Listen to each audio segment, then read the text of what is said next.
김민아의 시사 위키.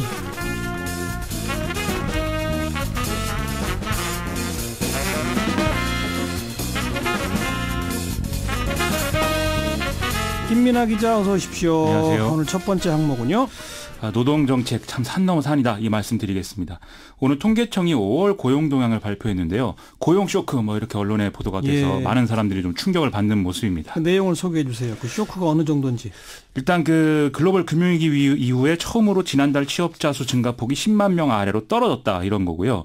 이거에 대해서 김동연 경제부총리도 오늘 고용 관련 긴급 경제 현안 간담회에서 충격적이다라면서 경제팀 모두의 책임이다 반성하자 이렇게 말할 정도의 내용이라는 겁니다.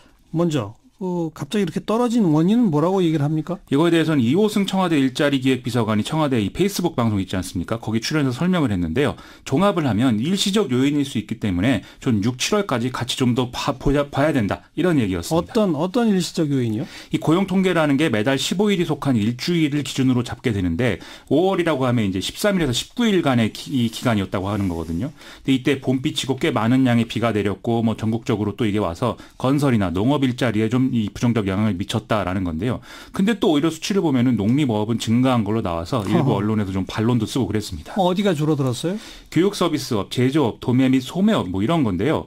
이 대목에 대해서는 청와대가 이렇게 설명했습니다. 교육 서비스의 경우에는 학령 인구가 줄어든 영향이 있다는 거고요. 제조업은 조선업이 3년째 구조조정인데다가 최근에 자동차 업황이 안 좋아진 영향이 있다. 그리고 음식, 숙박, 서비스업 등은 사드 여파로 감소한 중국인 관광객 회복이 더딘 영향이다. 이런 얘기인데 종합하면 어쨌든 그러면 고용 전망은 앞으로도 좋지 않을 가능성이 크다. 이런 얘기 아니겠습니까? 예. 좀 문제죠. 최저임금 인상에는 아주 나쁜 영향을 미칠 자료네요. 그죠? 그렇습니다. 이 최저임금 인상 부작용의 대표적인 예로 거론되는 게 고용 악영향 이건데 좀 무시하지 못하는 상황인 것이죠. 더군다나 정부가 지금 노동계는 물론이고 재계와의 대화에도 좀 어려움을 걸 가능성이 커져서 이 노동정책 어떻게 되는 거냐 이게 좀 의문이 제기되는데요. 오늘도 김동연 부총리하고 박용만 대한상의 회장이 간담회를 하는데 시간이 15분밖에 배정이 안 됐다 이런 얘기가 좀 나오는 그런 상황이었습니다. 예. 그리고 경총의 부회장 결국은 물러나기로 했나요? 어떻게 됐나요? 지금 이 참여정부 때 노동부 요직을 거친 이력을 갖고 있는 송영준 경총 부회장 거치 이게 이제 지금 문제인데 예. 말씀하신 대로 최저임금 산입범위 조정 논란 때 국회가 아니라 최저임금 위에서 논의를 하자는 노동계 주장에 동조했다. 이 얘기로 지금 경총 내에서 문제제기 나오고 있지 않습니까? 예. 경총 회장단 회의가 오늘 있었는데 일단 송영준 부회장에게 자진 사퇴의 기회를 주기로 했습니다. 하지만 송영준 부회장은 자진 사퇴 불가 입장 유지하고 있고요. 아하. 다음 달 초 임시총회에서 경질안건을 다룰 가능성이 높아졌는데 하지만 이런 분위기라면 정부하고 노동정책을 좀 재계가 논의하고 의견 조율하는 게 좀 쉽지 않은 상황이 될 수 있다. 이런 우려가 지금 나온다는 거죠. 일자리 정말 큰 걱정입니다. 자꾸 악화가 되고 있으니까요. 그렇습니다. 두 번째 오늘 항목은요. 이른바 재판거래 의혹에 대한 김명수 대법원장의 입장 이걸 좀 같이 보시겠는데요. 오늘 김명수 대법원장이 법원 내부 통신망을 통해서 대법원장 명의나 사법부 차원의 고발은 하지 않되 시민단체 등의 고소고발 내용을 검찰이 수사하면 적극 협조하겠다 이렇게 밝혔다는 겁니다. 결국 대법원이 직접 형사고발하는 것은 안 한다는 거죠? 그렇죠. 사법부 신뢰회복을 위해서는 고발이 불가피하다. 이 소장판사들이 이렇게 얘기하는데 또 고위직들은 여기에 반대하고 있기 때문에 대법원장으로서는 나름 절충안을 좀 선택한 것으로 봐야 되겠죠. 이것은 지난 11일에 전국 법관대표회의의 결론과도 비슷한 얘기라고 봐야 되겠습니다. 일부 판사들 징계 절차에도 들어간다고요? 차관급인 고등법원 부장판사 4명, 지방법원 부장판사 7명 등 13명의 법관을 지금 징계 절차에 회부한다고 하고요. 그중에 일부는 징계가 끝날 때까지 아예 재판에서 배제하도록 조처하겠다. 이 대법원장이 이렇게 밝혔습니다. 또 사법행정권 남용 의혹 특별조사단이 확보한 모든 자료는 연구 보존해서 이후에도 참고하겠다. 이렇게도 얘기를 하고 있습니다. 오늘 발표하면서 재판거래 의혹 그거에 대해서는 뭐라고 입장을 밝혔습니까? 법관들이 사법행정권자의 요청에 의해서 재판의 진행과 결론에 영향을 받는다는 것은 상상하기 어렵다. 하지만 재판이 공정하지 않을 수 있다는 외관을 꾸며내는 행위만으로도 사법부 신뢰는 심각하게 훼손하는 것이다. 이게 이제 대법원장의 입장이고요. 또 대법관들도 오늘 따로 입장을 냈거든요. 대법원 재판에서는 누구도 판결에 영향을 미칠 수 없다. 이게 이제 사법부의 공식 입장이 됐습니다. 네.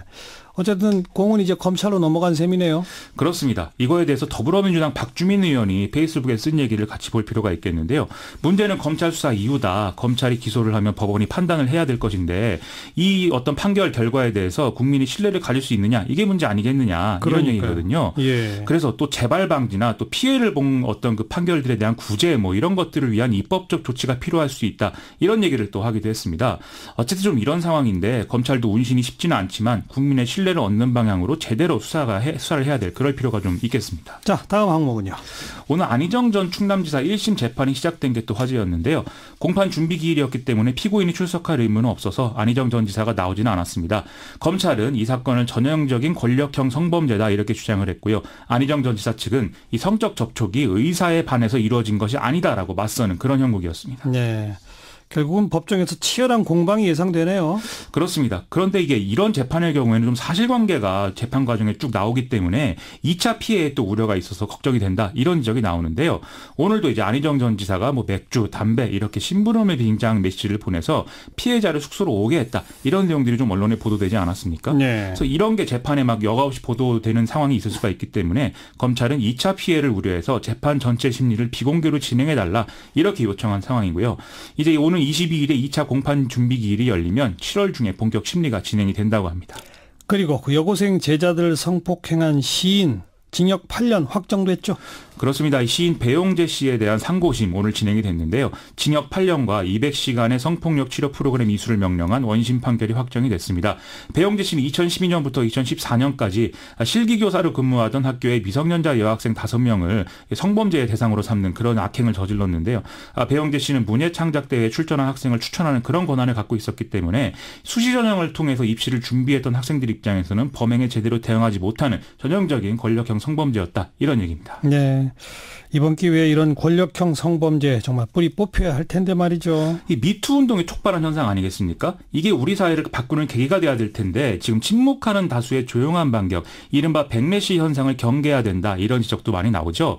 지금도 인터넷 곳곳에서 뭐 이게 뭐 미투 운동에 대해서 어떤 음모다, 음해다 이렇게 표현하는 것들이 만연해 있고 예. 또 페미니스트 뭐 시장 후보의 포스터를 훼손한다든지 그러니까요. 어떤 뭐 그런 뭐 이 부정적인 영향을 주는 그런 발언들이 많이 있습니다. 이런 걸 방지하기 위해서는 공론을 다루는 언론과 정치가 좀 먼저 나서야 되지 않겠는가 이런 말씀을 좀 드려봅니다.